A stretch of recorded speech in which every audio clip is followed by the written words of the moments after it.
Vamos ouvir a palavra. Você que está online, você vai ouvir a palavra também. Abra sua Bíblia comigo em João capítulo 12, verso 27 e 28. Evangelho de João capítulo 12.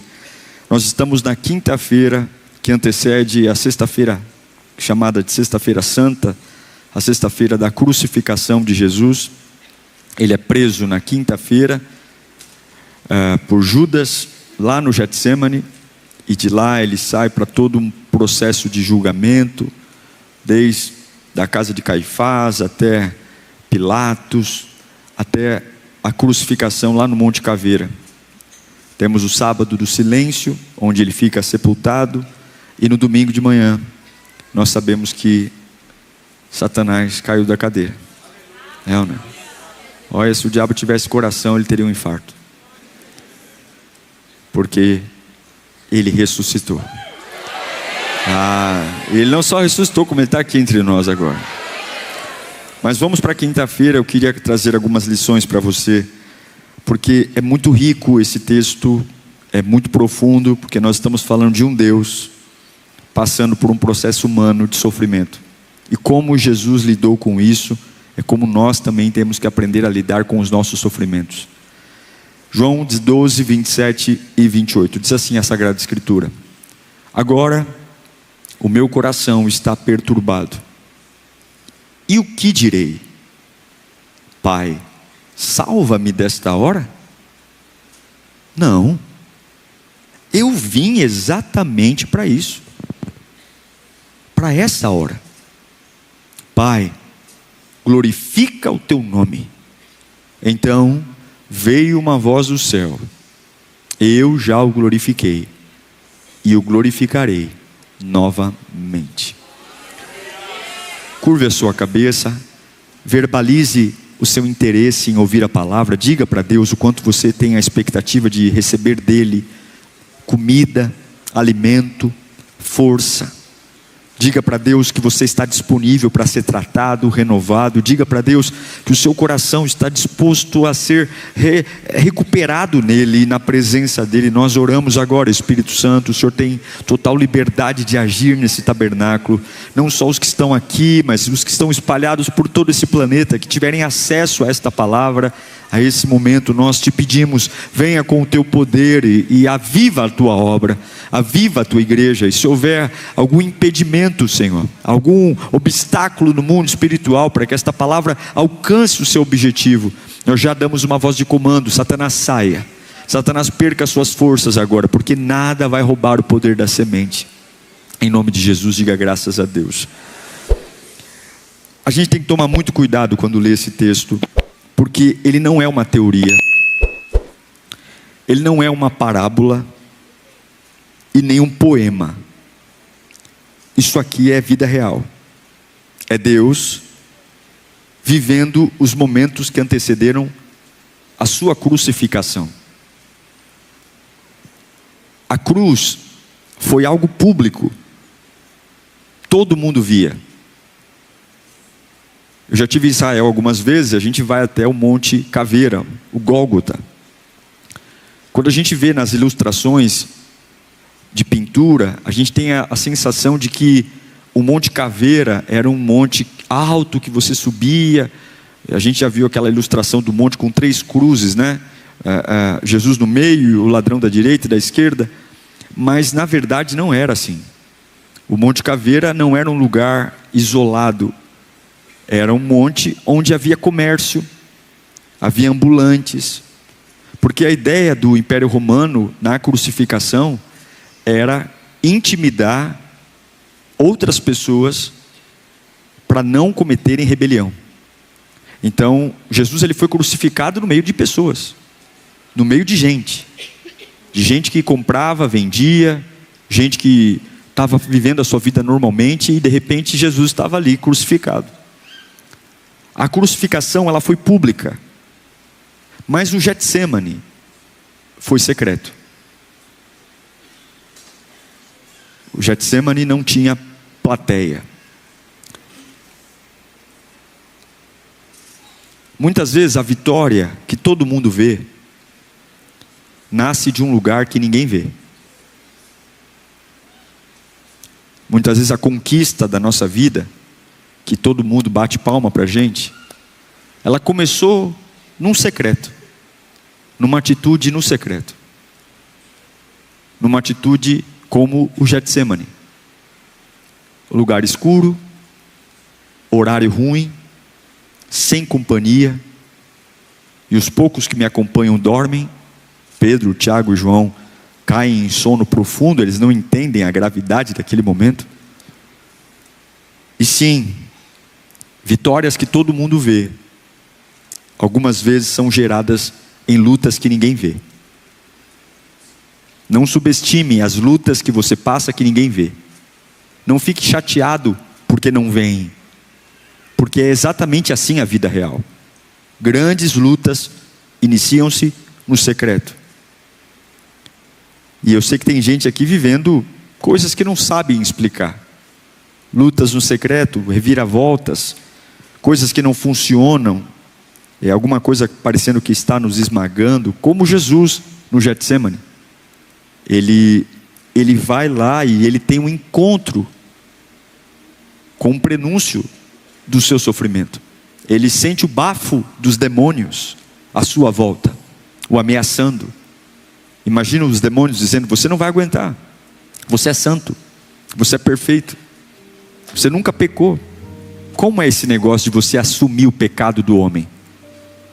Jesus não assumiu o nosso pecado de forma protocolar, ele assumiu de forma literal. Ele se tornou pecador, sem pecar. Eu gosto sempre de ilustrar isso dizendo o seguinte: todo criminoso, toda pessoa que comete um crime, um pecado, ele sente o peso do que ele faz. Ele pode, na hora de cometer o crime, o pecado, seduzido pelas emoções, não entender a gravidade do que está fazendo, mas depois de uma vez consumado o crime, o pecado, seja lá qual for, a culpa é a consequência do erro. Então sim, um pedófilo, um assassino, um estuprador, todas essas pessoas que cometem crimes hediondos, depois de cometê-los, eles sentem o lixo do pecado, porque o pecado nos torna alguém realmente sem valor, um lixo humano, é o sentimento. Veja, Jesus ele não cometeu nenhum erro, mas a única forma de salvar a humanidade era ele tornar-se pecador. O que significa isso, pastor? Que a consequência de todos os estupros do mundo estariam sobre ele ali, mesmo sem ele ter feito nada de errado. Todos os pedófilos da história, todos os crimes estariam sobre ele, todos os roubos. Você entende o tamanho daquele momento? Isso não era algo poético, era algo real. Ele só absolveria o homem pagando a dívida do homem. E para pagar a dívida do homem, ele tinha que se colocar no lugar do homem. Ele tinha que ocupar o lugar do pecador. E aí você pode imaginar toda a esfera de lixo de pecado. Toda a esfera, todas as coisas mais horripilantes que nós somos capazes de cometer. Sim, tudo isso de uma vez só recaiu sobre ele. Não recaiu de forma mental, recaiu de forma física, emocional. E é por isso que em Mateus 26:37, lá no jardim, o texto diz que ele começou a entristecer-se e ficar angustiado. Ele não foi para o Getsemane para relaxar. Jardins para nós é momento de relaxamento. As donas Marias regam suas flores, seus girassóis, suas orquídeas. Mas o jardim do Getsemane não tem nada de jardim aqui. É um lugar onde Jesus vai ser comprimido por dentro. E o texto deixa claro que ele está angustiado. Você sabe o que significa a palavra Getsemane? Significa prensa de azeite. Getsemane fica no Monte das Oliveiras, lá em Jerusalém. E ele é tomado de oliveiras. E no meio das oliveiras existiam prensas, onde se colhia as azeitonas, e homens pegavam aquelas azeitonas e espremiam para extrair dela o óleo, o azeite refinado. Sim, Getsemane era o jardim da prensa de óleo. Não por coincidência, Jesus estava lá. Não era um jardim decorativo, como eu e você conhecemos, que tem um quintal em casa. Não, não. Era um jardim de esmagamento. Era um jardim de pressionar. Mas aquele jardim tinha uma lógica. Tudo que pressiona, libera algo. Tudo que se pressiona, pressiona-se para liberar algo. Aperta-se, espreme, esmaga, porque algo nobre vai sair dali. É uma compreensão tão profunda, tão maravilhosa. Deus não te trouxe para te destruir. Deus te trouxe para extrair algo de você. Algo, e essa é a mentalidade que nós temos que ter a partir de agora. O problema é que nós temos uma facilidade de tudo chamar de crise, aquilo que é um processo. Tudo para nós é catastrófico, tudo para nós é caótico, fazemos um escândalo enorme, mas não tem como extrair o azeite da azeitona sem espremer a azeitona. Sim, Jesus estava sendo espremido. A salvação não veio da glória, a salvação não veio de um estalar de dedos, a salvação não veio de um partir de pão e nem de um multiplicar de azeite. A salvação veio de um esmagamento. Cristo não comprou a nossa salvação bonito, cheiroso, glorioso. Cristo comprou a nossa salvação feio, machucado, humilhado, pisado. Porque as coisas nobres sempre serão geradas em processos de esmagamento. Talvez Deus tenha que bagunçar um pouco o seu cabelo. Talvez Deus tenha que quebrar um pouco a sua unha. Talvez Deus tenha que sujar um pouco a sua veste. Talvez Deus tenha que quebrar algumas coisas que você tem por preciosa, para que aquilo que você tanto espera seja vertido. Não reclame dos processos de Deus. Você não está quebrado, você está no Getsemane. Você não está quebrado, você está no Getsemane. Jesus diz em Mateus 26, 38. Isso aqui é pesado. Leia comigo no 3. 1, 2, 3. Então lhes disse: a minha alma está profundamente triste, e uma tristeza mortal. Fiquem aqui e vigiem comigo. Jesus está sentindo o peso do chamado. Esse cansaço não é físico. Esse cansaço é o preço de quem vive algo relevante. Pergunte para mim, qual é, pastor? Pressão. O preço da relevância é a pressão. Se você quer um emprego relevante, prepare-se para a pressão. Se você quer ter um cargo alto na empresa, prepare-se para a pressão. Se você quer ter um casamento decente, prepare-se para a pressão. Se você quer um ministério bem sucedido, prepare-se para a pressão.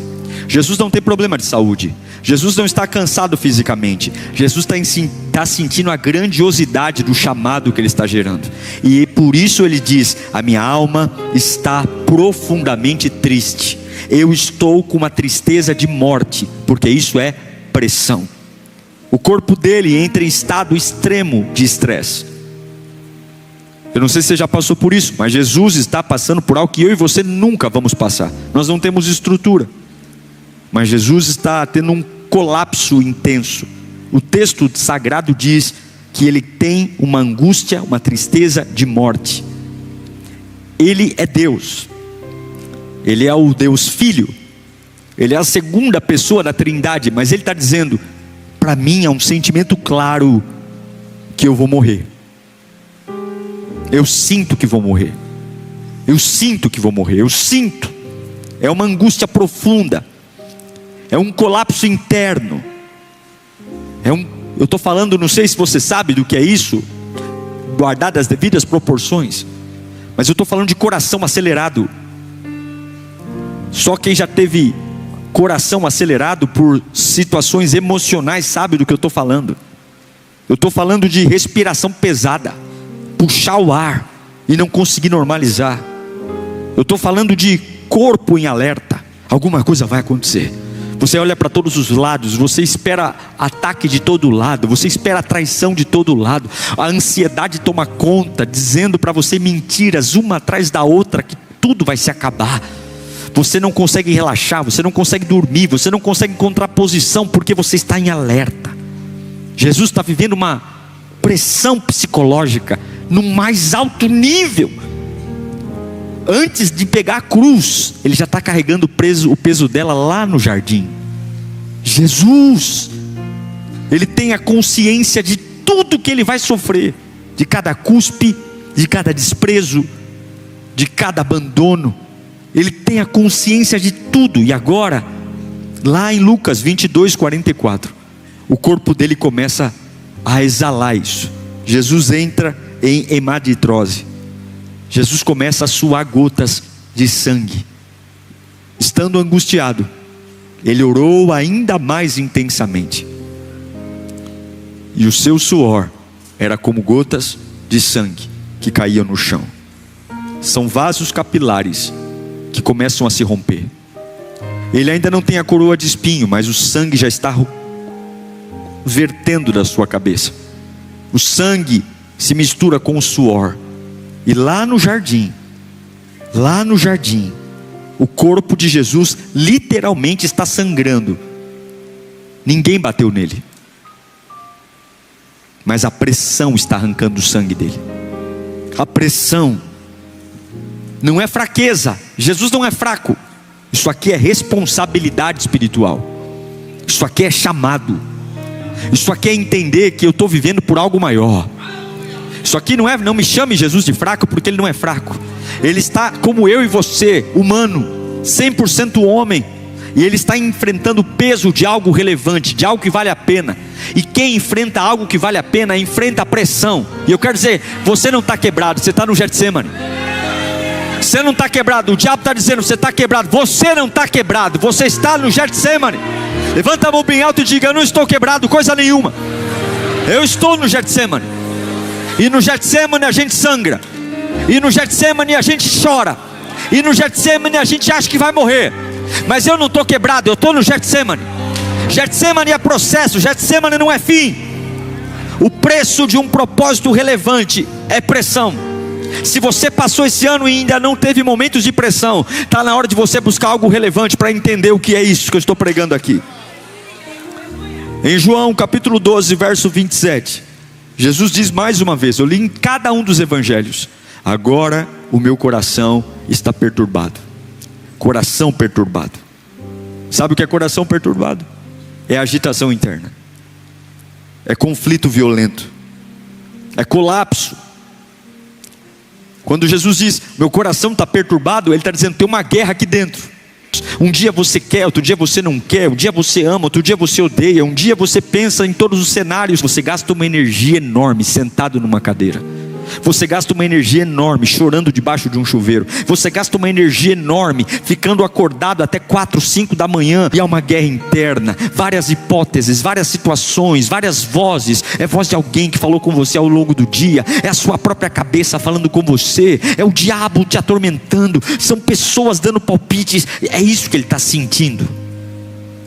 Ele está dizendo, eu estou perturbado. Sim, o Filho de Deus está perturbado, porque ele está no Getsemane, numa quinta-feira como a nossa. Ele sente, mas tem uma diferença grande entre Jesus e eu. Tem uma diferença grande entre Jesus e você, porque ele sente, mas ele não se entrega ao que sente.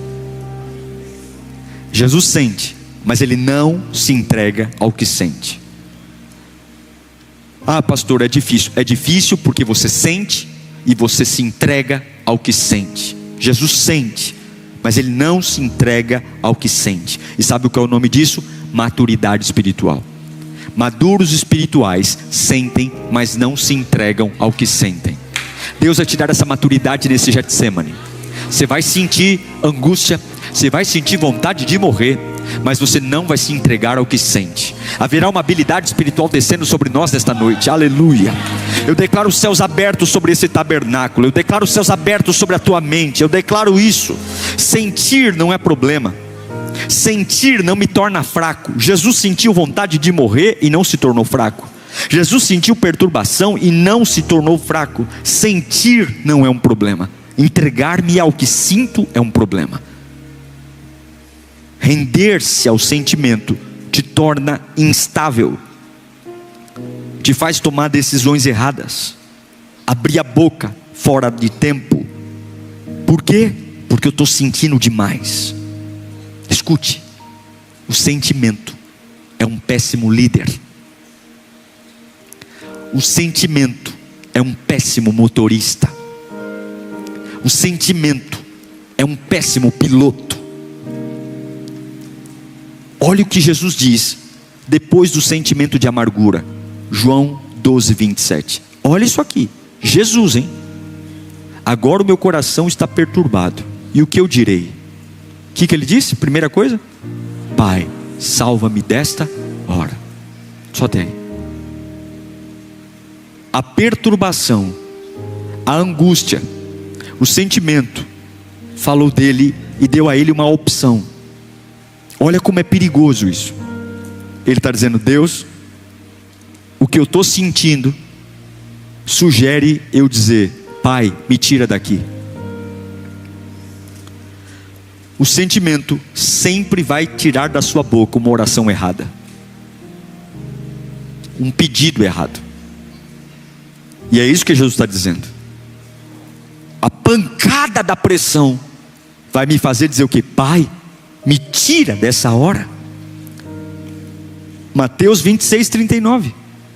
Olha as orações erradas que Jesus está falando.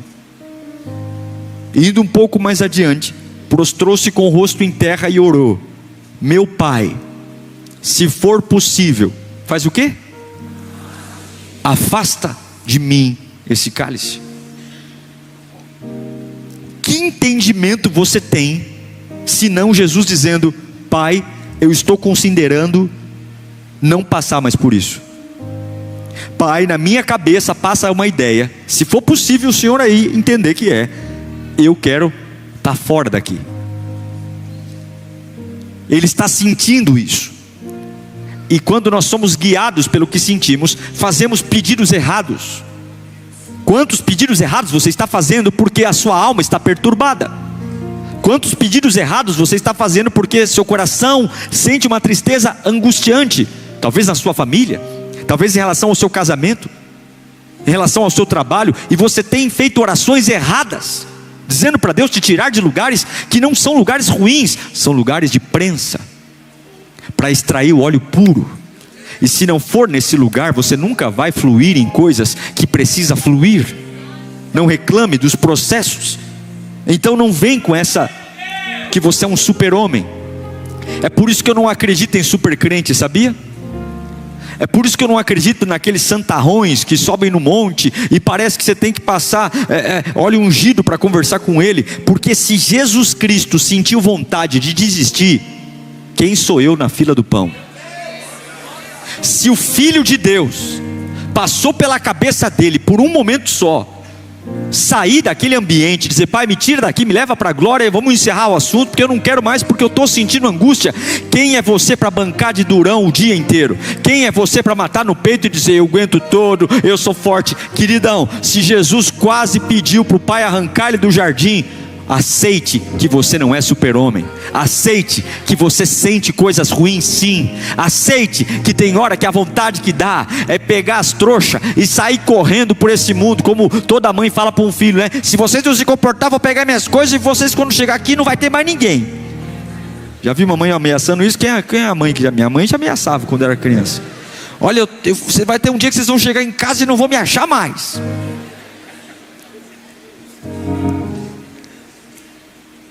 Só que Jesus começou a oração emocionado. Fala comigo, não tem problema como começa. O problema é como termina. Ele começa a oração emocionado, desequilibrado, mas ele não termina a oração emocionado, desequilibrado. Vamos lá, Mateus 26, 39, olha lá. Como é que ele começa a oração?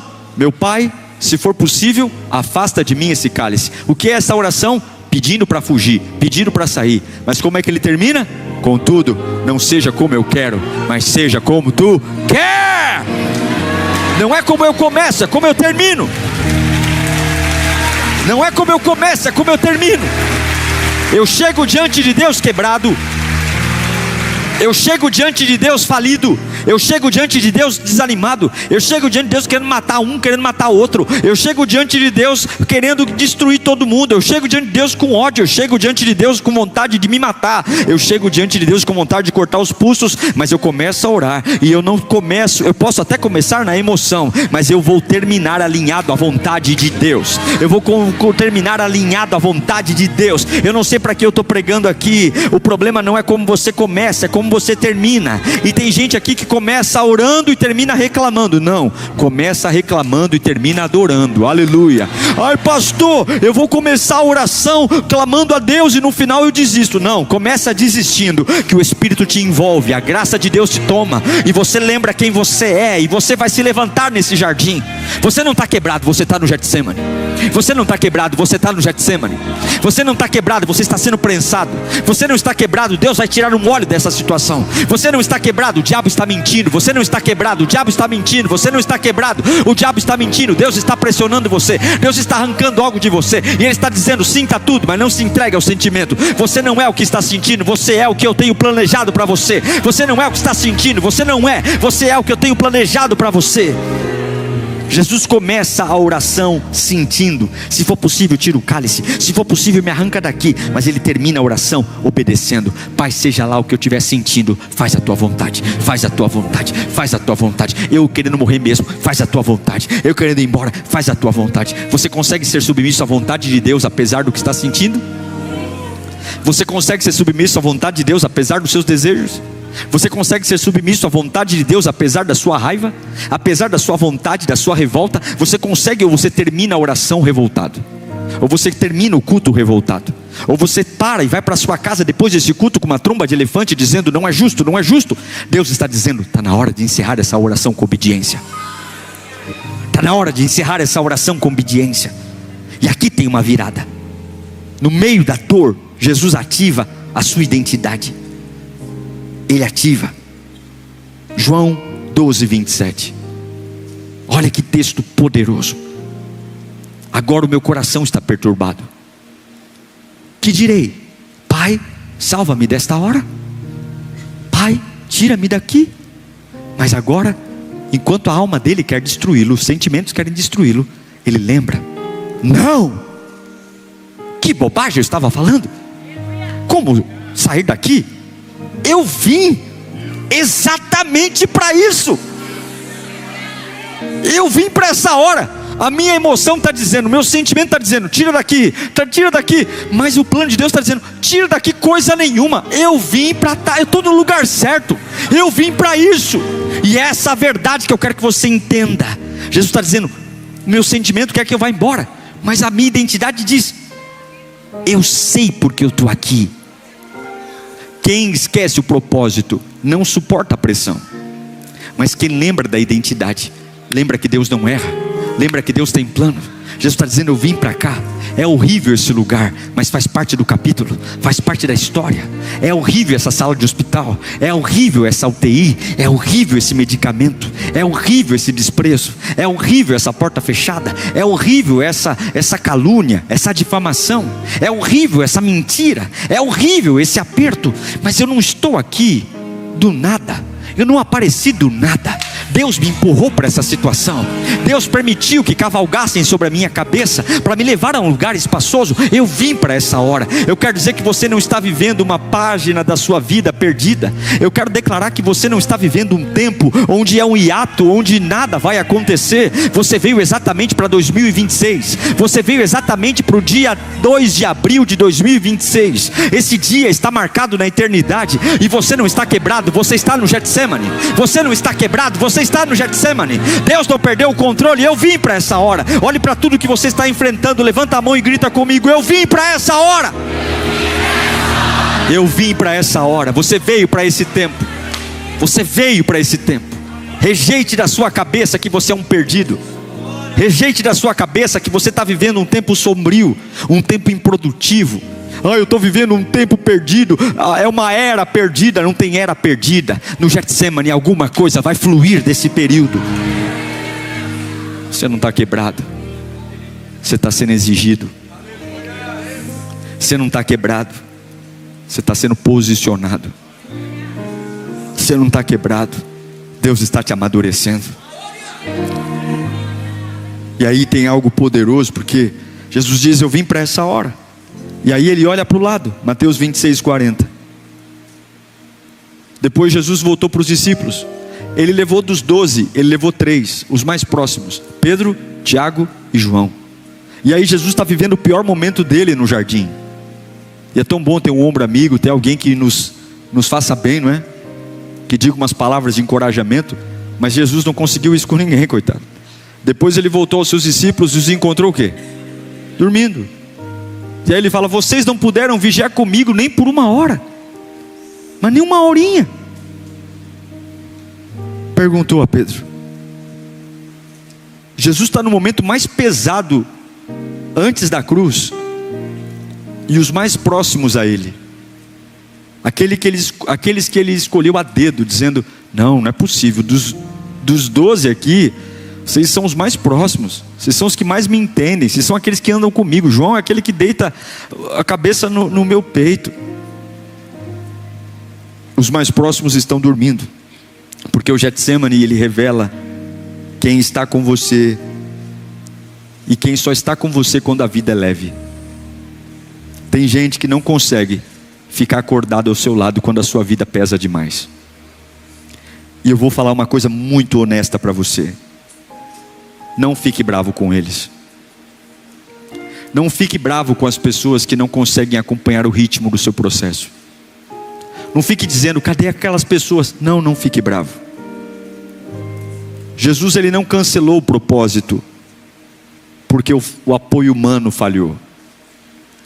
Jesus não ficou magoado porque Pedro, Tiago e João dormiram. Enquanto ele orava, suava gotas de sangue, ele não teve companhia de gente orando com ele. Muito pelo contrário, ele estava vendo eles dormindo. Mas ele não os julga.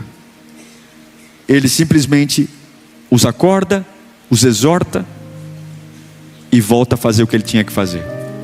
Ele volta a orar de novo e permanecer de novo. E sabe o que ele fala depois de acordá-los? Ele diz: Pai, o que eu vou dizer? Livra-me dessa hora? Não, eu vim para essa hora. E lá no João 12:28, ele fala algo incrível: Pai, aqui no Getsemane, com meu rosto cheio de sangue com suor, glorifica o teu nome. Glorifica o teu nome. Esse é o nível mais alto de espiritualidade. A alma está em frangalhos, as emoções estão destruídas, o apoio humano falhou, mas a boca não quer alívio, a boca quer glória. Jesus diz: eu não quero mais que o Senhor me tire daqui, eu quero que o Senhor glorifique o teu nome através de mim. Eu não quero que o Senhor alivie minha carga, eu quero que o Senhor mande glória. Eu não quero que o Senhor torne meu caminho mais fácil, eu quero que o Senhor me encha de glória. Você tem uma escolha: pedir para Deus aliviar ou pedir para Deus mandar glória. Qual é a sua escolha hoje? Deus, facilita a minha vida. Deus, encurta o processo. Ou dizer: Deus, faz o que tem que ser feito. Só glorifica o teu nome através da minha vida. Só glorifica o teu nome através da minha casa. Só glorifica o teu nome através dessa doença. Deus, se eu tiver que passar por cada processo, se eu tiver que acordar cedo todo dia, se eu tiver que pegar metrô, pegar ônibus, Deus, se eu tiver que bater em mais portas do que eu imaginei, Deus, se eu tiver que ter mais decepções do que eu imaginei, Deus, se eu tiver que andar mais do que eu imaginei, Deus, se durar mais tempo do que eu imaginei, eu só te peço uma coisa: não alivia não, só glorifica o teu nome através dessa situação. Glorifica o teu nome, glorifica o teu nome. Que o ímpio veja, glorifica o teu nome. Que o ateu veja, que aquele que diz que o Senhor não existe veja, que ele olhe para a minha vida e veja: glorifica o teu nome, porque eu não estou quebrado, eu estou no Getsemane. Glorifica o teu nome, glorifica o teu nome. Eu quero fazer 2 perguntas simples para você. Você trocaria o alívio pela glória?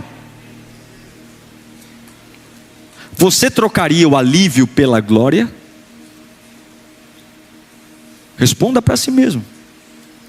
Você trocaria o conforto por um propósito enorme? Perder o conforto para viver uma vida extraordinária. Isso aqui não é emoção, isso aqui é entrega absoluta. As emoções dele não cooperam para nada, mas ele está dizendo: eu estou me entregando ainda meio torto, ainda meio abatido, ainda sangrando, ainda tremendo, ainda babando, ainda com o demônio baforando no meu ouvido dizendo que não vou aguentar a cruz, ainda que a minha alma está perturbada, ainda que a ansiedade está me matando. Eu não quero lidar com isso, eu quero me entregar profundamente. Deus, glorifica o teu nome. Pai, glorifica o teu nome. E o que é que o pai respondeu para ele? Ou o que o pai respondeu para ele? Põe lá o último texto que li. O que o pai respondeu? Eu já o glorifiquei. Esse momento teu de fragilidade já tem glória aí, e eu glorificarei novamente.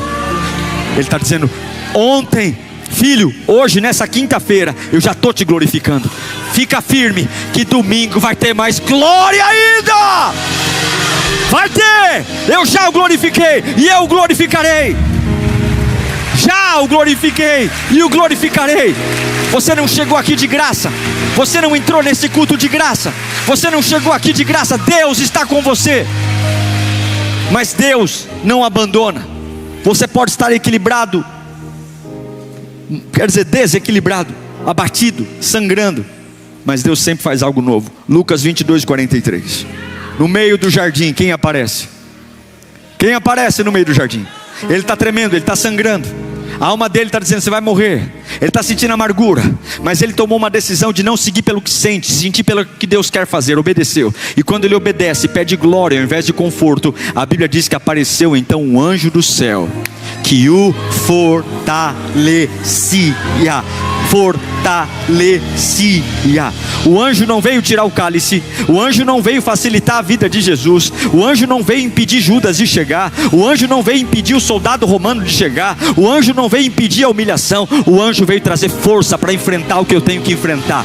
Deus não vai te tirar daí, Deus vai te fortalecer aí. Deus não vai facilitar para você, Deus vai fortalecer você aí no meio da dificuldade. E eu quero dizer que hoje está chegando um anjo profético aqui, um anjo que vai fortalecer você no seu Getsemane. Você não vai quebrar, e Deus não vai facilitar, mas a força está chegando. Você que chegou aqui meio desmaiado, você que chegou aqui meio abatido, você que chegou aqui mais para lá do que para cá, anjos de Deus estão entrando nesse tabernáculo, anjos de Deus estão voando aqui. Eu declaro força chegando, força chegando. Você não vai quebrar, você não vai morrer. Enquanto ele está sangrando, enquanto ele está suando, enquanto ele está tremendo, o anjo fortalece, o anjo fortalece, o anjo fortalece.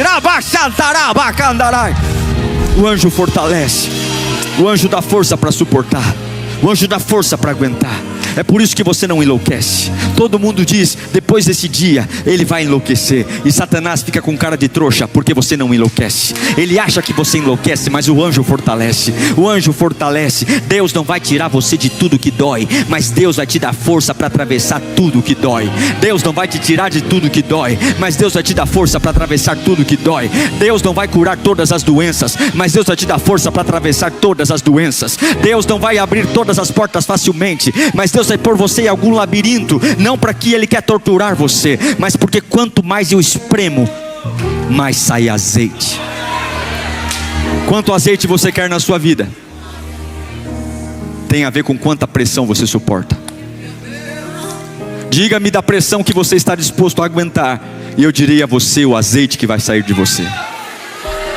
Pouca pressão, pouco azeite. Muita pressão, muito azeite. Pouca pressão, azeitezinho. Muita pressão, tonéis e tonéis e tonéis de azeite. Eu quero muito azeite. Eu quero tanto azeite que eu vou derramar diante de quem trabalha comigo. Eu quero tanto azeite que eu vou derramar na minha família. Eu vou entrar no Uber e o motorista vai dizer: de onde vem esse azeite? Eu vou dizer: foi da pressão do Getsemane. Eu vou dizer de onde eu saí. Eu vou dizer de onde Deus me tirou. Eu vou dizer das fornalhas que eu passei. Eu vou dizer dos rios que eu atravessei. Eu vou dizer do fogo que não me queimou. E para que tudo isso? Para azeite, azeite, azeite, azeite, azeite, azeite, azeite, azeite, azeite, azeite. azeite, azeite, azeite, azeite. Por onde eu for, azeite, azeite. A minha pregação terá azeite, a minha oração terá azeite, a minha fé terá azeite. Eu não quero fazer aquela oração sonsa, eu não quero fazer uma oração água com açúcar. Eu quero ter uma pressão, para que quando eu ore, Satanás vai ter que sair da frente, porque eu já vim queimando das dificuldades da vida. E se as dificuldades não me mataram, demônio não me mata, demônio não me destrói. Pai, fortalece-me, fortalece-me. Deus está fortalecendo você aqui. Gente que entrou aqui no limite está sendo fortalecida hoje. Gente que entrou aqui na pior estação da sua vida, Deus não vai tirar você daí. O anjo está chegando e você vai comer nessa pior estação. Você não tem pedido a Deus força? Porque Deus não tirou Jesus do Getsemane. Deus sustentou Jesus até o fim. Deus não vai encurtar o caminho, Deus vai te sustentar até o fim do caminho. Não peça para Deus aliviar, peça para Deus glorificar. Não peça para Deus facilitar, peça para Deus glorificar. Peça a Deus, glorifica. Se o Senhor escolheu o caminho mais difícil para mim, está tudo certo, desde que o Senhor me glorifique o teu nome, glorifique o teu nome, glorifique o teu nome. Eu não vou ficar com cara de busanfa, eu não vou ficar com tromba de elefante, eu não vou ficar reclamando pelos cantos. Hoje é quinta-feira, hoje é noite de decisão. Amanhã, sexta, é a cruz, mas hoje é a decisão. É não olhar para aquilo que eu estou sentindo. Sinto muito por meu coração estar acelerado. Sinto muito pela minha cabeça estar a milhão. Sinto muito pelas pessoas que eu achava que eram íntimas e estão cochilando no pior momento da minha vida. Eu sinto muito porque até o meu corpo está adoecendo. Mas eu não vou negociar a minha decisão e a minha obediência. Pai, eu vim para esse tempo. Eu não sou um erro. Eu vim para essa hora. Pode me amassar, mas glorifica o teu nome. Glorifica o teu nome. Você pode falar para Deus isso: Senhor, se o Senhor quiser me amassar, pode, mas glorifica o teu nome. Fala para Ele: se o Senhor quiser me amassar, pode, mas glorifica o teu nome. Glorifica, oh xaraba cantaraba xenebe candalaba candabala suriandala. Glorifica o teu nome. Eu quero o nome de Deus glorificado. Eu quero que olhem para mim e digam: esse aí é alguém que vive uma vida com Deus. É alguém, glorifica o teu nome. Glorifica o teu nome. A sua vida vai mudar quando a sua oração mudar e você parar de falar: Deus, que não seja como eu quero, mas seja como o Senhor quer. Se você tiver isso na cabeça, nenhuma tragédia para você, nenhuma má notícia para. Pode fazer tremer, babar, mas parar não para. Não para. Eu fico assim muito preocupado com pessoas que demoram muito tempo para curar. E a gente tem que começar a se preocupar com o tempo da cura, porque o choro bíblico, ele deveria ser só uma noite. Deus reconhece a nossa fragilidade e Ele dá o tempo do choro.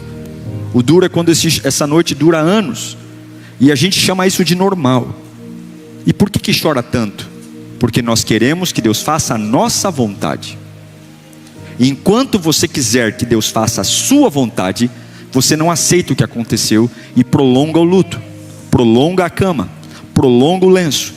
Mas você tem que trocar seu discurso: Pai, não seja feita a minha vontade, mas a tua vontade. Se quer comer comida do anjo, pare de pedir sua vontade e comece a pedir a vontade de Deus. Você quer ter força no vale, pare de pedir sua vontade e peça a vontade de Deus. O Senhor deu, o Senhor tomou. Bendito seja o nome do Senhor. Nu eu vim para este mundo e nu voltarei para o Pai. O Senhor deu, o Senhor tomou. Bendito seja o nome do Senhor. Você entende porque Jó começou a conhecer Deus de uma outra forma? Você entende porque Jó fala que antes eu te conhecia só de ouvir falar, mas agora os meus olhos te veem? Porque Jó era bonito, porque tinha a cor dos olhos bonitos? Não, porque no meio das perdas ele falou: Deus, faça a tua vontade. Eu encerro dizendo: você não está quebrado, você está no Getsemane. Você não está cansado. Não, isso aí é a pressão. É a pressão do que Deus reservou para você. Se você quer um lugar relevante, aceita a pressão. Agora, se você não quiser ser ninguém, nada, fuja da pressão. Eu quero dizer para alguns que estão dizendo: pastor, eu estou revoltado com o que está acontecendo comigo. Escuta, Deus manda eu te dizer: você está no lugar certo. Você está vivendo a fase certa. Pegou você de surpresa, mas sempre esteve nos meus planos essa fase. Você não está vivendo uma fase perdida. Esses anos não são perdidos. Todos eles estão no meu calendário, diz o Senhor. E eu sei como vai acabar. Eu sei que não tem sido fácil, mas eu preciso que você confie em mim. Eu preciso que você confie em mim.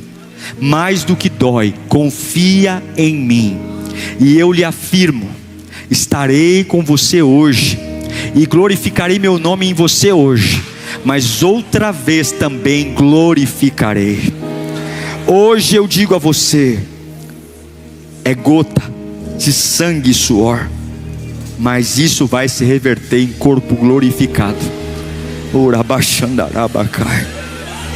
Se você vencer no secreto do Getsêmani, você não perderá a cruz em público.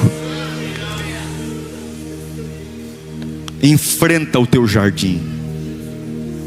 Você não está quebrado, você está no Getsêmani. Pressão. Algumas vezes a gente olha para alguém orando e fala assim: nossa, eu queria tanto orar com a intensidade dessa pessoa. Mas algumas vezes a gente percebe que essa intensidade não nasceu em sala de aula. Essa intensidade não nasceu de um treinamento. Essa intensidade nasceu das perseguições da vida.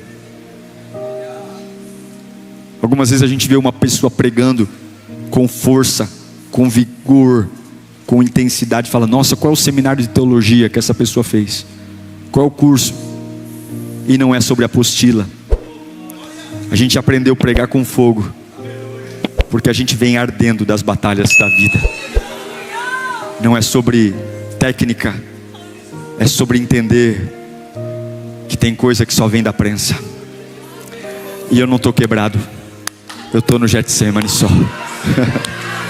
Você vai voltar a dormir, você vai passar uma sexta-feira maravilhosa, porque você não está quebrado, você só está no Getsêmani. Levanta a mão bem alto e fala: eu não estou quebrado coisa nenhuma, eu estou no Getsêmani. Deus está me pressionando para fluir algo novo. Lá com a mão levantada, glorifica o nome de Jesus. Eu não estou quebrado, eu estou no Getsêmani. Eu não vou ser guiado pelo que eu sinto, eu vou ser guiado pela vontade de Deus. Não é o que eu quero, é o que Ele quer. E eu não estou quebrado, eu estou no Getsêmani. Eu estou no Getsêmani. Eu estou no Getsêmani. Olha o anjo chegando para me dar comida. Eu estou no Getsêmani. Eu estou no Getsêmani. Eu estou no Getsêmani. No Getsêmani Pedro dorme, João dorme, mas eu sou alimentado, porque não é o que eu faço, não é o que eu falo, é o que Deus tem para mim. Pai, me tira daqui coisa nenhuma. Eu vim para esse tempo. Vai abrindo a tua boca, deixa fluir o poder de Deus de você. Você pode glorificar no Getsêmani. Deus não vai facilitar para você coisa nenhuma, Ele vai te sustentar aí, porque glorifica o teu nome, glorifica o teu nome, glorifica o teu nome. Se amanhã eu tiver que ir para o hospital, glorifica o teu nome. Se amanhã eu tiver que buscar emprego, glorifica o teu nome. Se amanhã eu tiver que ir numa casa de recuperação, glorifica o teu nome, glorifica o teu nome. Eu só quero glorificar o teu nome. Eu estou dando lugar para Ele glorificar o teu nome. Glorifica o teu nome. Coloque-se em pé em nome de Jesus. Quem quer glória de Deus esta noite? Se você tiver que escolher alívio ou glória, quem quer glória aqui? Entre escolher conforto e propósito, quem quer propósito aqui? Então não vos embriagueis com vinho em que há contenda, enchei-vos do Espírito Santo. Enchei-vos. Levanta a mão de uma forma confortável. De uma forma confortável. Feche os teus olhos agora e peça para o Espírito Santo te fortalecer.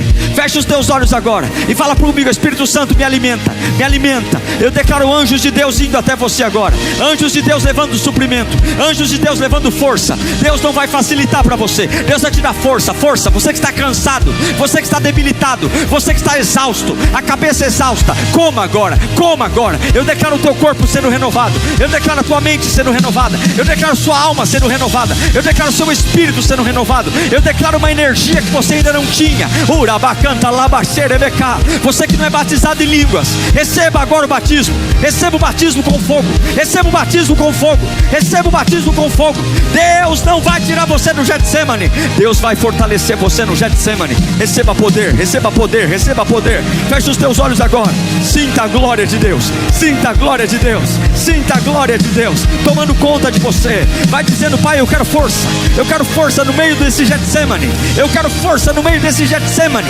Eu não vou abrir mão da minha família. Eu não vou abrir mão da minha fé. Eu não vou abrir mão do meu processo. Eu não vou abrir mão da minha salvação. Eu não vou abrir mão dos meus sonhos. Eu não vou abrir mão da minha santidade. Eu quero força, porque eu não vou abrir mão. Eu não vou abrir mão. Eu não vou abrir mão. Receba poder, receba força. Anjos de Deus vindo. Anjos de Deus vindo. Anjos de Deus vindo. É no secreto. É no secreto. É na intimidade. É ninguém vê, ninguém entende, mas Ele entende. Ele vê. Ele é Deus. Ele é Deus. Ele é o Pai Todo-Poderoso. Ele está aqui. Ele está aqui. Ele reina soberanamente. Ele reina triunfantemente. Deixa fluir as palavras de vida. Deixa fluir. Com os olhos fechados, deixa fluir. Vai ouvindo sua voz glorificando a Deus. Ainda sangrando. Pastor, eu estou com medo. Glorifica teu nome, Senhor. Pastor, eu estou com ansiedade. Glorifica o teu nome, Senhor. Pastor, eu estou com tremor. Glorifica o teu nome, Senhor. Pastor, eu estou com vontade de morrer. Abra a boca e diga: glorifica o teu nome, Senhor. Glorifica o teu nome, Senhor. Eu não vou lidar com as minhas emoções. Eu quero cumprir a vontade do Pai. Pastor, eu estou com vontade de morrer. Eu quero me matar. Esquece a vontade. Glorifica o teu nome. Glorifica o teu nome. Glorifica o teu nome. Glorifica o teu nome. Vai recebendo a glória. Vai recebendo a glória. Você que está online, vai recebendo a glória. Você que está online, receba a glória. Você que está online, receba em nome de Jesus. Em nome de Jesus. Em nome de Jesus. Que bom que você chegou até o final. Deus, quantos amam a Bíblia aqui?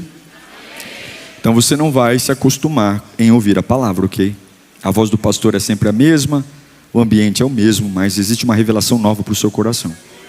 Então a pregação é uma tabelinha. O pregador que recebe a revelação e você que vai ouvir com atenção. E eu, como sempre digo, eu não tenho a mínima noção do que vai chegar ao seu ouvido. Eu já preguei tantas coisas achando que era uma coisa, e conversando com quem ouviu a palavra, dizendo: nossa, Deus falou isso para mim. Eu disse: mas eu não preguei isso. Porque esse é o poder do Evangelho. A palavra se amolda ao seu coração. E é muito provável que o que o seu vizinho vai ouvir é diferente do que o que você vai ouvir. Quer fazer um teste? No final do culto, pergunte para ele o que ele entendeu. E você vai se surpreender.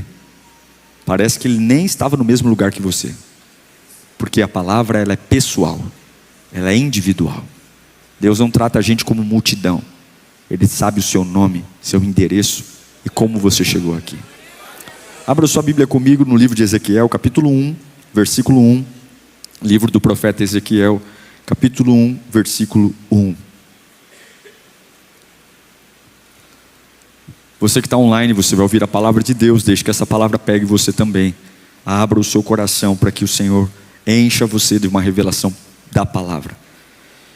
Diz assim Ezequiel 1:1: e aconteceu no 30º ano e no 4º mês, no dia 5º do mês, que estando eu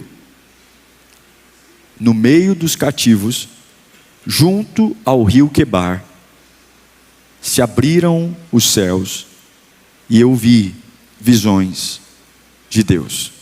A gente consegue ler na NVI? Isso, vamos lá, novamente. No 30º ano, no 5º dia do 4º mês, estando eu entre os exilados, junto ao rio Quebar, abriram-se os céus e eu tive visões de Deus. Curve sua cabeça, feche os seus olhos, verbalmente peça ao Senhor para falar com você. Não existe nada mais importante do que ouvi-lo. Talvez você está cansado, com fome. Talvez há uma preocupação com alguma coisa a acontecer. Mas agora não, agora a sua cabeça tem que estar aqui. Nada é mais importante do que ouvi-lo. Nada é mais importante do que receber aquilo que Ele tem para você. Então diga para Deus que você estará aqui. Diga para Deus que você ouvirá a sua voz. E que você dará crédito à voz de Deus. E que esta voz vai tocar em você. Esta voz vai erguer você. Essa voz vai pôr você em pé. Não importa como você chegou. Importa é como você vai sair. Pai, fala conosco. Nós repreendemos todo o ataque do mal. Repreendemos toda a cilada do inferno. E pedimos, fala conosco, Senhor. Satanás, você está repreendido agora. Nada vai roubar a semente de cair em terra fértil. Nada vai roubar. Eu quero te ouvir, Senhor. Fala conosco. Amém. E graças a Deus. Esse texto começa dizendo que no 5º dia do 4º mês do 30º ano. No 5º dia. Existe uma importância em entender que Deus trabalha com dias. Existe uma preocupação no texto bíblico de mostrar o calendário de que Ezequiel está vivendo. Deus trabalha com dias. Mas não só Deus. Você também trabalha com dias. Eu também trabalho com dias. Eu organizo minha vida em dias, em fases. Começo, meio e fim. O texto começa a mostrar exatamente no calendário qual é o momento e o dia e o mês que Ezequiel está vivendo. Eu crio marcos, datas, épocas, talvez de uma aquisição, de formar um patrimônio, de fazer uma viagem, de fazer um curso, de uma promoção no trabalho. Nós estabelecemos prazos. E está tudo bem estabelecer prazos. O problema é que, sem perceber, a gente começa a criar uma expectativa. Uma expectativa em prazos limites. Então eu tenho um prazo limite na minha cabeça para eu me casar. Se esse prazo limite não é alcançado, eu preciso me casar. Dentro do prazo limite eu tenho um critério. Fora do prazo limite, qualquer que apareceu, eu tenho um prazo limite para eu, depois de formar na faculdade, encontrar um emprego na minha área. Mas dependendo do tempo que demore desse prazo limite, agora eu estou aceitando qualquer coisa. A gente coloca um prazo limite. E aqui nasce um problema, porque quando o limite do prazo que na minha cabeça ia acontecer, a compra da casa, a cura, a libertação, a prosperidade, e esse limite do prazo que está na minha cabeça é ultrapassado, e eu encontro um silêncio de Deus depois disso. Eu não encontro um Deus que se manifesta, um Deus que me dá o que eu queria no tempo que eu estabeleci, um Deus que me abraça, me conforta, manda um profeta bater na porta da minha casa e dizer: ei, servo meu, não te aflija, porque vai acontecer. Deu tempo e aí eu estou sem nenhuma resposta de Deus. Nós começamos a chamar isso de fim. A gente põe um ponto final, porque a gente não quer sofrer por algo que já deu limite, já deu prazo, que para mim era um prazo adequado. O texto que li para você em Ezequiel 1:1, Ezequiel diz: eu sacerdote. Eu sacerdote. Só que quando ele fala eu sacerdote, ele não está num templo. Ele não está ministrando. Ele também não está exercendo o sacerdócio. Então por que Ezequiel diz eu sacerdote?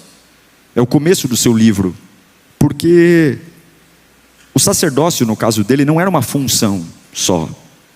Não era um lugar que ele ia ocupar, era uma identidade. Ezequiel era filho de Buzi, e Buzi era um sacerdote. Então ele vinha de uma família sacerdotal. E a coisa mais natural era que, se meu pai era um sacerdote, eu também serei um sacerdote. Se meu pai é um sacerdote, eu serei. Então não é um negócio que vai acontecer se der sorte. Não, tem que acontecer. É o caminho natural. Era a identidade dele desde a origem. papai sacerdote, eu serei sacerdote. Por isso ele diz, eu, Ezequiel, sacerdote. Só que tem um detalhe. Todo homem de linhagem sacerdotal só se tornava sacerdote a partir dos 30 anos de idade. A Bíblia diz isso. Em Números capítulo 4, verso 3, diz que contem todos os homens entre 30 e 50 anos, aptos para servir, a fim de que façam trabalho na tenda do encontro. A tenda do encontro era no tabernáculo, eram os homens que seriam sacerdotes. Então, qualquer filho de sacerdote, do 0 aos 29, ele esperava chegar aos 30 anos para ele se tornar um sacerdote. E onde sacerdote vive? Em Jerusalém. Agora, no templo, prestando o culto.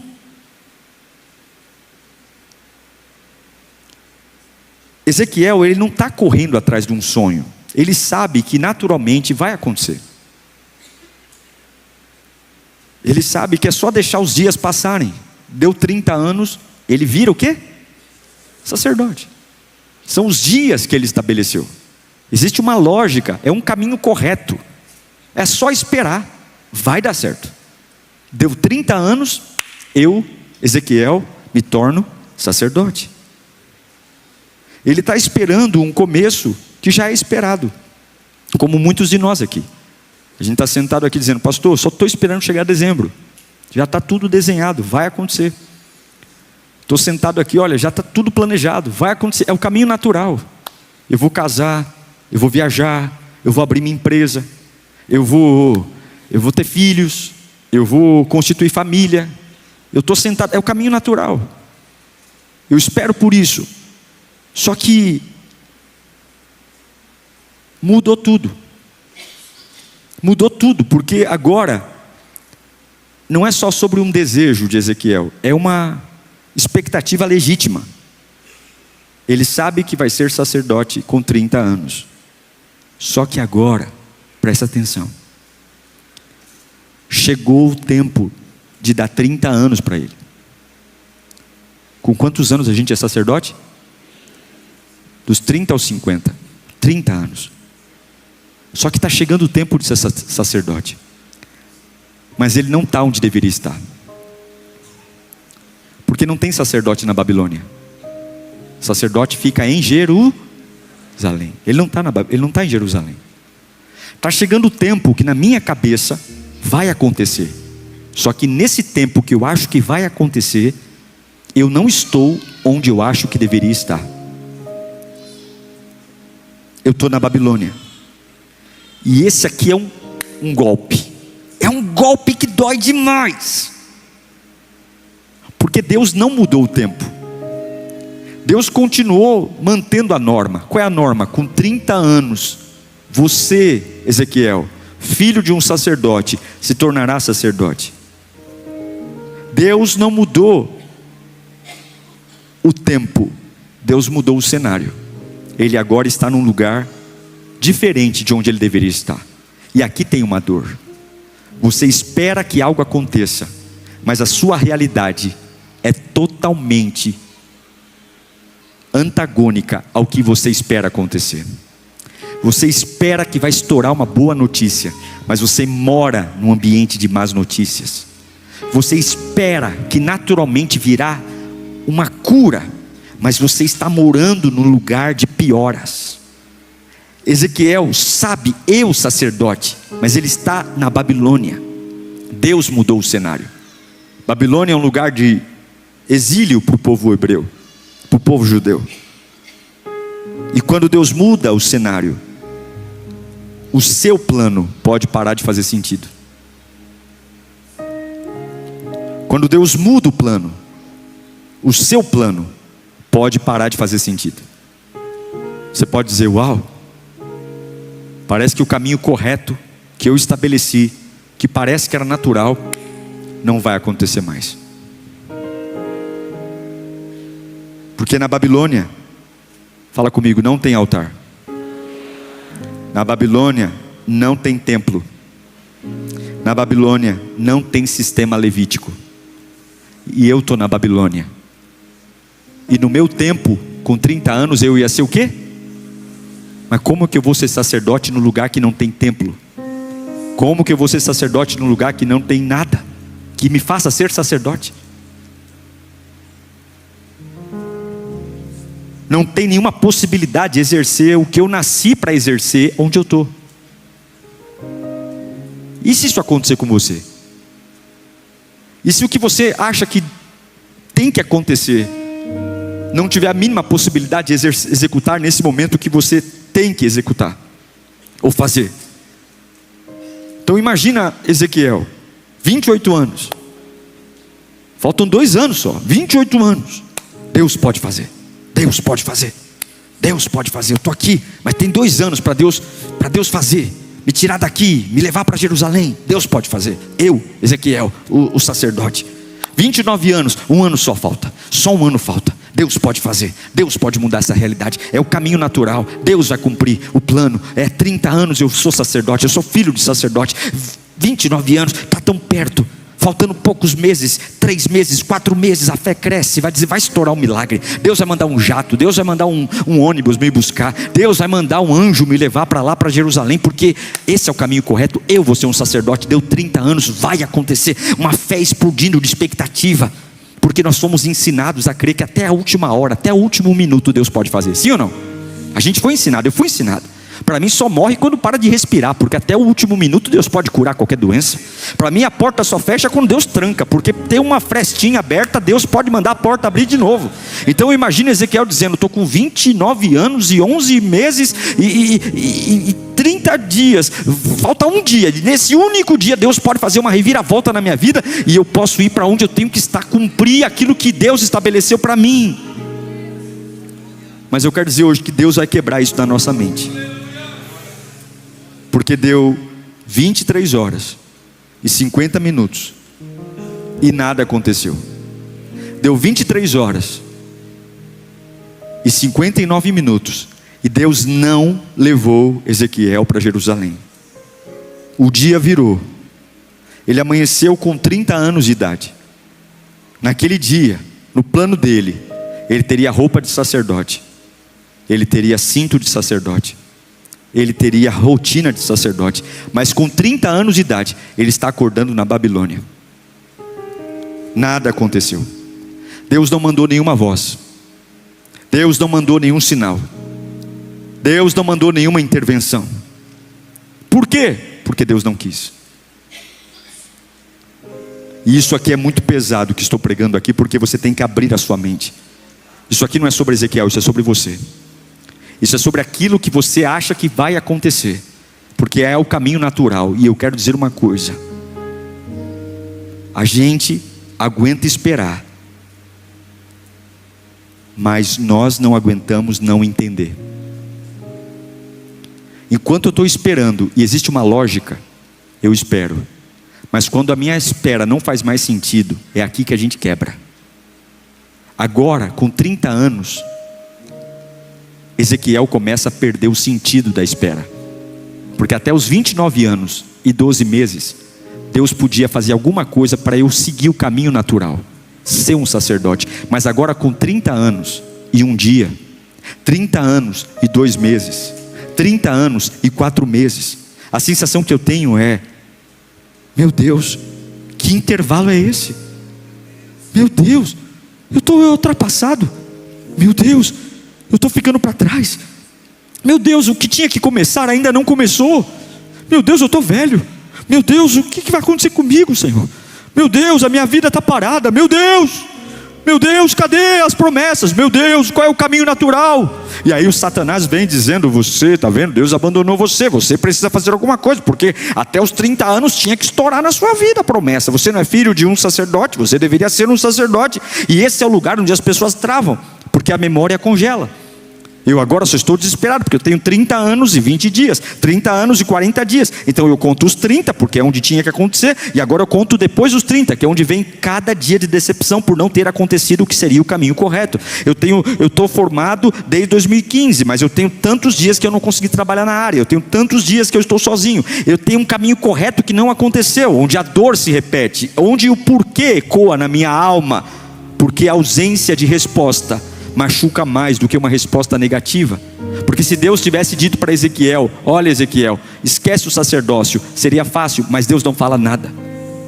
E como você lida quando você acha que deveria acontecer e não aconteceu e Deus não falou nada? Não tem nenhum profeta, não tem nenhum anjo, não tem nenhuma resposta, não tem nenhum sonho, não tem nada. E você está aí em plantos dizendo: já fiz 30 anos e cadê minha roupa de sacerdote? Cadê?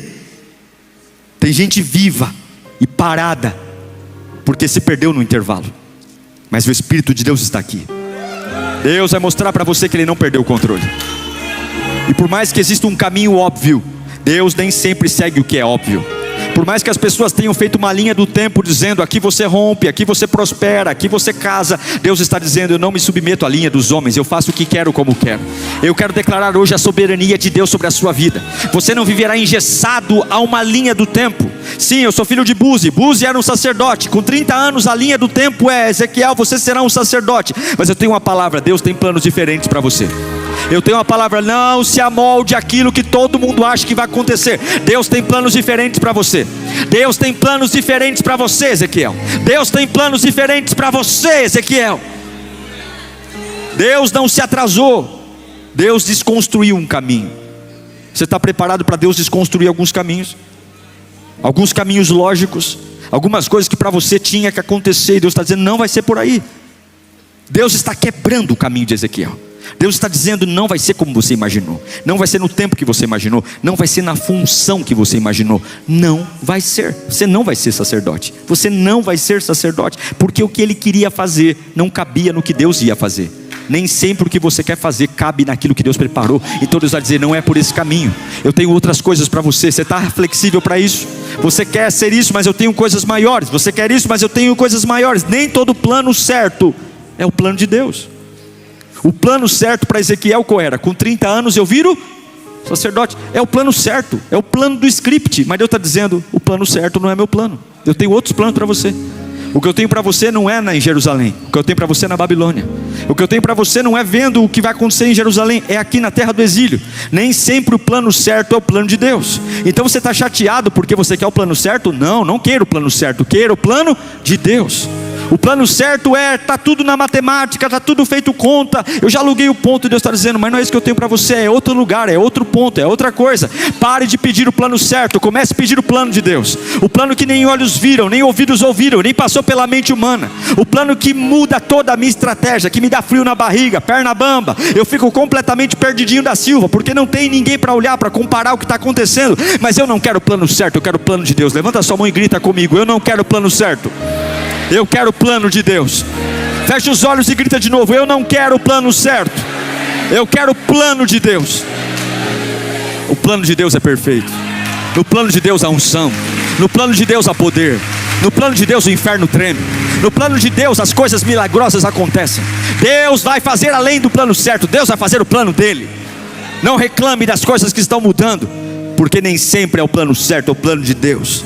Eu quero o plano de Deus no meu casamento. Eu quero o plano de Deus no meu trabalho. Eu quero o plano de Deus no meu ministério. Eu quero o plano de Deus na vida dos meus filhos. E nem sempre o plano de Deus é o plano certo que os homens querem. É o plano de Deus. A Bíblia diz lá em Ezequiel 1 que aconteceu. Ele começou dizendo: eu, Ezequiel, sacerdote. Mas o texto continua dizendo: e aconteceu.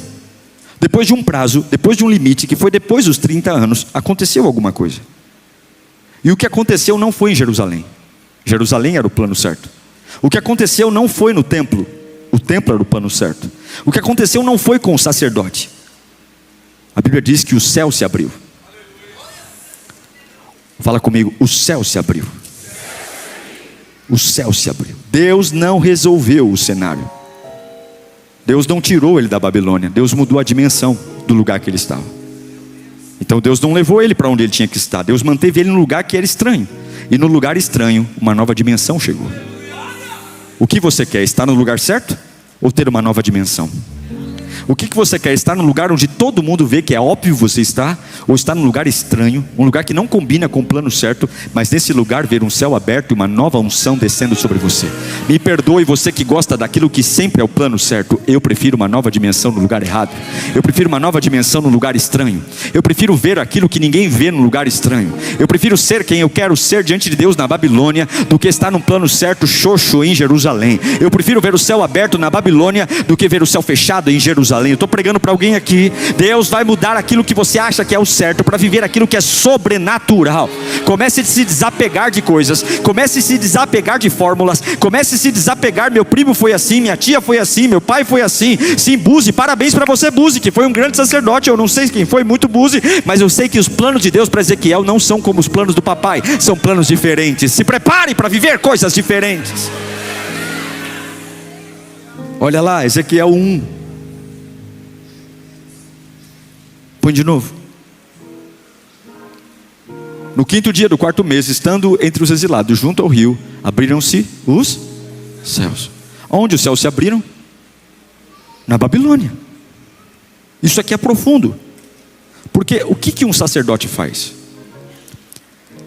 O sacerdote tem acesso horizontal. O sacerdote é assim: o homem, o altar e Deus. Fala comigo, horizontal.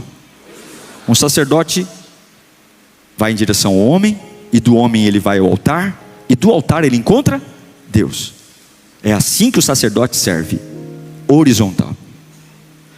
Com 30 anos ele tinha que estar fazendo um serviço horizontal: homem, altar e Deus.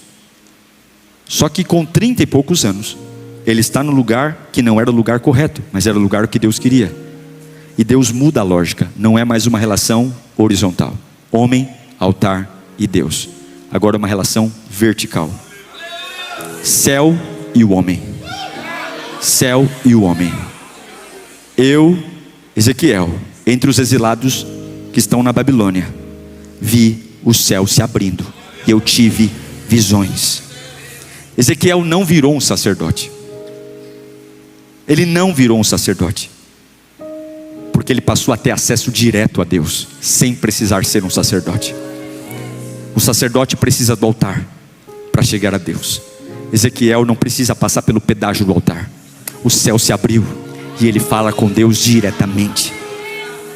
Ezequiel olha para isso, e aqui tem algo poderoso, porque o sacerdote ele precisa do templo para cultuar. O sacerdote ele precisa do sistema religioso. Existe uma liturgia, existe uma roupa, existe um ritual, existe uma forma, existe uma dependência da liturgia. Tem que ter a liturgia, tem o candelabro, tem a menorá, tem o altar de bronze, tem todo um ritual do sacerdote. Mas o profeta não tem religiosidade, o profeta não tem ritual, o profeta só depende de Deus, ele só ouve Deus, ele só fala por Deus. O profeta não precisa de um templo físico como o sacerdote. Para o profeta qualquer lugar é lugar, desde que o ouvido esteja aberto. Então Deus está dizendo: se eu mandar você para ser um sacerdote no caminho correto, você vai ter um limite, você vai me servir na horizontal. Mas se você ficar onde eu quero que você fique, entenda o que eu tenho para você, que não é o caminho correto, é o caminho sobrenatural. A partir de agora você vai me ouvir como vai ouvir agora. Você vai ver o céu se abrindo e visões descendo. Deus tirou dele um sistema para colocar uma dependência. Deus tirou dele uma religiosidade para colocar uma dependência. Eu não sei se você está entendendo, mas talvez essa fase de desconforto, essa fase de não caber mais em lugar nenhum, essa fase de começar a dormir estranho, é porque você quer forçar ir para um lugar correto. E Deus está dizendo: vem para o lugar que eu quero que você esteja. Um lugar diferente. Isso é brutal, porque o sacerdote, e aqui não é uma crítica ao sacerdote, mas o sacerdote ele tem uma estabilidade no sistema. O sacerdote ele é protegido pelo sistema. Tem um lugar fixo, tem um alimento fixo, tem um povo que vai até ele, tem normas, tem liturgias. Há um sistema que dá para o sacerdote uma estabilidade. Mas Deus chama não mais para viver por estabilidade, mas para viver por revelação. Então não é mais uma liturgia, Ezequiel. A partir de agora você vai andando e eu vou falando com você. Você vai se movendo e eu vou te dando um recado. Você vai entrar em momentos tensos, e naquele momento eu vou te mostrar um vale de ossos secos, e você vai entender o que eu quero falar para aquele povo. Você vai entrar aí, eu vou te mostrar a água saindo por os umbrais do templo, e você vai andar 500 metros, e você vai perceber as águas no artelho, depois você vai andar mais, e no joelho, depois do lombo, eu vou mostrar para você águas profundas. Ezequiel, não tem uma liturgia, um dia eu falo uma coisa com você, outro dia eu falo outra, mas uma coisa eu vou te dizer, todo dia eu falo contigo, filho meu, não importa. Então eu não vou te fazer viver uma vida num sistema correto, um caminho certo, eu vou te dar um caminho que é meu, que nem todo mundo vê, que nem todo mundo ouve. Eu não quero que você se acostume com o sistema, eu quero que você abra a sua mente para entender o que eu vou fazer. Olha que lindo, em Êxodo capítulo 28, existe uma roupa por sacerdote, olha lá, são estas as vestes que farão: um peitoral, um colete sacerdotal, um manto, uma túnica bordada, um turbante e um cinto, a fim de que Arão, seu irmão e seus filhos dele sirvam como sacerdotes. Serão feitas essas as vestes sagradas. Eu imagino que Ezequiel, com 28 anos, 29, já tinha tudo isso aqui preparado. Põe de novo. Ele já devia ter no guarda-roupa o peitoral, o colete, tudo prontinho para fazer 30 anos e dizer: virei um sacerdote. Mas não deu. Com 30 anos ele não dava para ser sacerdote, porque não combina andar com essa roupa toda na Babilônia. Por que eu vou usar essa roupa num lugar que eu sou escravo, eu sou exilado? Então eu tive que aposentar a roupa certa. Enquanto o sacerdote tem um cinto para segurar, o cinto de um profeta é o azeite.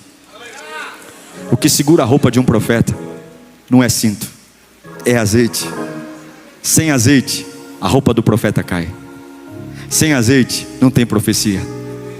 Não é sobre ornamento, não é sobre túnica, não é sobre capa, não é sobre ornamento, é sobre óleo da unção. É sobre ouvir a voz do mestre. É sobre entender que o vento tem que soprar, porque se o vento não soprar eu vou sucumbir.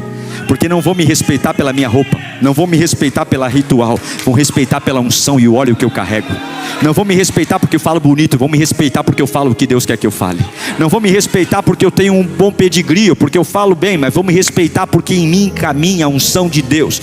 O que sustenta o chamado de um sacerdote é uma estrutura, e o que sustenta um chamado de um profeta é a unção. Porque profeta sem unção é um homem comum. Sacerdote, bate o olho e você diz sacerdote, porque a roupa diz sacerdote. Profeta não. Profeta, a identificação nele não está na roupa, a identificação nele está no peso da glória. Samuel, até que abrisse a boca, era um homem comum, mas quando o profeta Samuel abria a boca, meu irmão, minha irmã, reis eram estabelecidos, reis eram destronados, porque um profeta não tem cinto, um profeta tem unção. E eu quero declarar algo sobre a sua vida. Você está esperando Deus fazer o que você planejou? Você está chateado aqui porque as coisas não aconteceram do jeito que você planejou? Você está esperando Deus perceber que aquilo que mudou está te incomodando? Pastor, estou fazendo 30 anos daquilo que eu estou esperando e não aconteceu. Eu quero que você dizer para você: bobinho, o céu já abriu, o céu já está aberto aqui. Você ainda está olhando para Jerusalém, esperando acontecer o caminho correto. Não é o caminho certo, é o caminho de Deus. O céu já se abriu, supere isso. Entenda que os planos de Deus são maiores. Entenda que nem sempre vai acontecer numa linha do tempo. Mas eu marquei dias, Deus também marcou. Mas eu programei, Deus também programou. Mas eu imaginei, Deus também imaginou coisas sobre você. E eu quero dizer que os caminhos deles são mais altos do que os seus, os pensamentos deles são mais altos do que os seus. Hoje é dia de curar a alma, hoje é dia de me preparar para o fogo do Espírito. Hoje é dia para entender: eu não vou vestir o que eu imaginava, mas vou vestir o que Deus quer. Eu não vou morar onde imaginava, mas vou morar onde Deus quer. Eu não vou servir na área que eu imaginava, mas vou servir na área que Deus quer. Você quer o que imagina ou você quer o que Deus quer? Você quer o que planejou ou você quer o que Deus quer? O pai de Ezequiel disse: você vai ser um sacerdote. E Deus está dizendo: sacerdote coisa nenhuma, você será profeta. Profeta, profeta. Deus vai mudar cenários na sua vida. Deus vai mudar cenários. cenários. Nós temos que escolher se queremos revelação ou estabilidade. Nós temos que escolher se queremos o controle ou se queremos a dependência. Nós temos que escolher se queremos um plano antigo, estabelecido, ou se queremos um propósito atual. Muitas coisas da minha vida não aconteceram do jeito que eu queria, no tempo que queria. Só que outras coisas aconteceram mais rápido do que eu imaginava. Em momentos que eu achava que as coisas iam acontecer, não aconteceram. E em momentos que eu achava que tudo ia demorar muito, puf, foi um estrondo. Porque nem sempre o caminho certo é o caminho bom. Porque Deus não vai sustentar um plano que Ele não decidiu. Deus não vai sustentar um plano que é seu. Você não manda em Deus. E o que Deus espera de você é submissão aos movimentos que Ele está fazendo. É submissão. Deus chegou no dilúvio, depois do fim do dilúvio. Deus ressuscitou Lázaro num tempo que Marta e Maria chamava de atraso. O caminho certo seria: Jesus vem enquanto ele está doente e não deixa ele morrer. Mas o caminho de Deus é: vou deixar ele morrer, e só depois de 4 dias eu vou chegar. Porque não é o caminho certo, é o caminho que eu tenho. A filha de Jairo, enquanto Jesus está indo para orar pela menina, chega um homem para Jairo e diz: ei Jairo, nem leva Jesus para a tua casa, porque tua filha acabou de morrer, não incomoda mais ele. E Jesus disse: vamos lá, que ainda dá tempo. Você está chocado porque o caminho certo não aconteceu? Deus falou com Ezequiel depois dos 30 anos. Um sacerdote que tinha uma túnica, agora a túnica dele virou fantasia, porque não valia mais nada. O lugar que ele estava não dava para usar o que tinha para usar. Porque Deus não trabalha no seu prazo. Ele invade depois dele. Ele chega depois. Então eu quero dizer para nós orarmos: hoje não é dia de pedir. Hoje é dia de soltar. Soltar esse caminho certo. Soltar, dizer: Deus está aqui, ó. Eu não vou teimar. Eu não vou teimar mais nesse caminho. Eu não vou teimar mais. Eu esperei muito por isso, mas não aconteceu. Comprei roupa, me programei, me organizei, me ensaiei como que eu ia me tornar sacerdote com 30 anos. Mas hoje eu estou soltando o plano certo. Eu estou entendendo que eu não sou igual a todo mundo. Eu estou entendendo que comigo não é igual a todo mundo. Eu estou soltando esse prazo que eu estabeleci. Eu estou soltando esse tempo que eu coloquei como máximo para as coisas acontecerem. Eu estou soltando esse controle, Senhor. Eu estou soltando. Eu estou soltando. Deus, eu não quero mais o que eu imaginei, mas eu quero o que o Senhor decidiu. Você pode falar isso comigo? Com muita verdade. Fala assim: Deus, eu não quero mais o que eu imaginei. Eu quero o que o Senhor decidiu.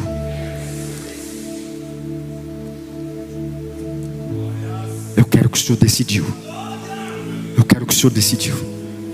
Eu quero o que o Senhor decidiu. Então hoje eu vou curar minhas dores. Porque quando o meu plano termina, Deus nunca chega atrasado. Ele chega no único momento onde eu não vou resistir mais. Eu vou viver sem desistir. Ezequiel não foi conhecido como um sacerdote. É o profeta Ezequiel. Nós chamamos ele de profeta. Mas o caminho certo era para ser sacerdote. Mas ele foi um profeta. Talvez você não consegue romper na sua profissão porque você quis fazer de tudo para ser um sacerdote. Mas o plano de Deus é que você seja um profeta. E você diz: eu não aceito, depois de tudo que eu investi na minha carreira, eu tenho que vencer aqui. Será? Será que não é hora de você ouvir a Deus, dizer: Deus, o plano correto é esse, mas qual é o plano que o Senhor tem para mim? Oh Deus, eu quero te ouvir. Porque você não brilha no plano correto, você brilha no plano de Deus. Se você sentar com um gerente de banco, ele tem ideia. Se você sentar com um mentor, ele tem ideia. Quantas vezes você sentou com Deus para dizer: Deus, me fala o que o Senhor tem para mim, porque eu vou brilhar onde o Senhor tem para mim, eu vou viver onde o Senhor tem para mim, eu vou ganhar dinheiro onde o Senhor tem para mim, eu vou ser saudável onde o Senhor tem para mim. Nem sempre é o plano correto, é o plano certo de Deus para mim. E eu sei que Deus está quebrando alguns planos corretos aqui, alguns planos certos. Você está meio perdido, você está meio destrambelhado, mas fica firme, porque o céu vai abrir. Quando o céu abrir, Deus vai revelar o que é. Tu não é sacerdote, tu é profeta. Não vai ser na horizontal, vai ser na vertical. Não precisa de altar, não precisa de religião, não precisa de protocolo, não precisa de roupa, não precisa de cinto. O que precisa? Precisa de unção,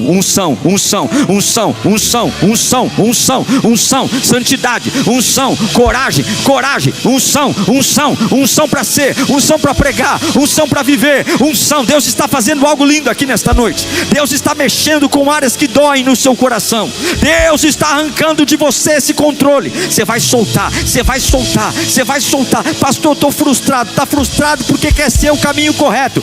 Queira o caminho de Deus. Maior é o caminho de Deus. Eu estou chateado. Está chateado porque quer viver o que todo mundo vive. Você não é natural, você é sobrenatural. Você não pode ficar chateado porque Deus não contou o dia como você queria. Deus tem planos maiores. Levanta a sua cabeça hoje, levanta o seu coração hoje, olha para cima. Tem visão descendo, tem cura descendo, tem plano descendo, tem unção descendo, tem fogo descendo, tem revelação descendo. Deus não desistiu de você. A Babilônia não é o seu fim, a Babilônia não é o seu cadáver, a Babilônia não é a tua sepultura. A Babilônia é o lugar que Deus preparou. Então na Babilônia tu vai ser cheio. Então na Babilônia tu vai ser cheio. Nesse lugar angustiante tu vai ser cheio, porque o lugar não precisa mudar. É só o céu abrir. E se o céu abrir, eu mudo. E se eu mudo o lugar. E se eu mudo a região. E se eu mudo a atmosfera. Eu mudo a minha casa, eu mudo o meu trabalho, eu mudo o meu chamado, eu mudo tudo. Eu não quero o caminho certo, eu quero o caminho de Deus. Eu vou surpreender pessoas, eu vou surpreender a família, eu vou surpreender amigos, eu vou surpreender pessoas que não gostam de mim. Vão olhar para mim e dizer: o que aconteceu? Está tudo diferente, está tudo estranho. E você vai dizer: está estranho, porque não é o meu plano, é o plano de Deus. Eu vou comprar de forma estranha, eu vou construir de forma estranha, eu vou pregar de forma estranha.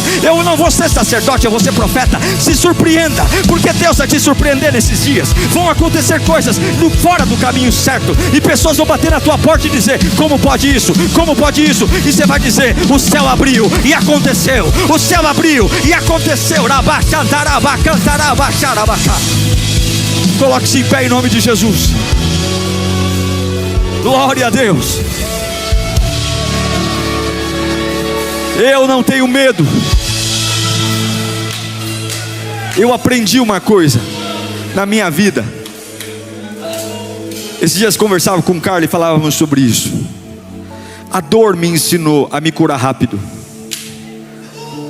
A dor me ensinou. Eu fico chateado com algumas coisas que eu queria que acontecessem e não acontecem. Mas eu não permito que essa chateação dure mais de 24 horas. Eu não permito. E como que eu faço isso? Eu pergunto a Deus qual é o próximo passo, e eu me envolvo com aquilo. Um velório não pode ser longo, porque se o velório for longo, você morre junto com o defunto. O velório é necessário. A dor de entender que fiz 30 anos e não me tornei aquilo que o caminho natural deveria fazer comigo, dói. Mas eu não posso fazer a túnica de sacerdote um ídolo e dizer: ai, como eu gostaria de ser um sacerdote. E enquanto eu estou velando aquilo que eu não fui, eu estou desprezando que o céu está se abrindo. Você não pode mais velar o que não foi. Você tem que aceitar que nem tudo é o diabo. Tem coisas que Deus não quer que você seja mesmo. Então ao invés de hoje você olhar para aquilo que não foi e ficar velando a roupa que você não vai usar porque passou o tempo e você não tem mais 30 anos e já foi, diga: Deus, abre o céu. Na idade que eu estou, na casa que moro, com a vida que tenho, com o salário que tenho, mostra-me tua glória. Mostra-me tua glória. Mostra-me tua glória.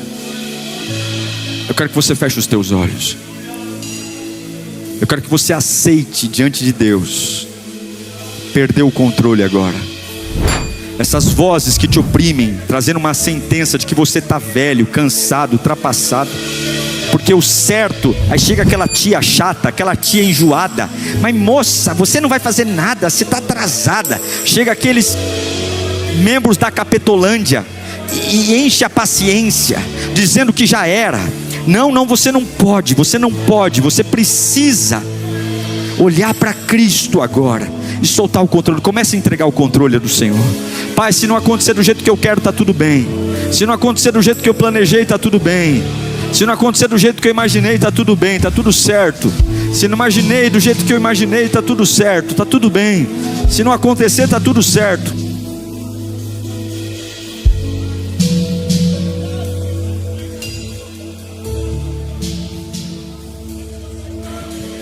Levanta as suas mãos. Fala para Deus que você quer a glória. A roupa de um profeta é a unção. Você só vai entender com a glória. Se você fala em outras línguas, comece a entregar línguas estranhas ao Senhor agora. Se você não fala em outras línguas, dê glória ao nome de Jesus. Dê glória. Ezequiel não tinha roupa de sacerdote. Ezequiel tinha unção de profeta.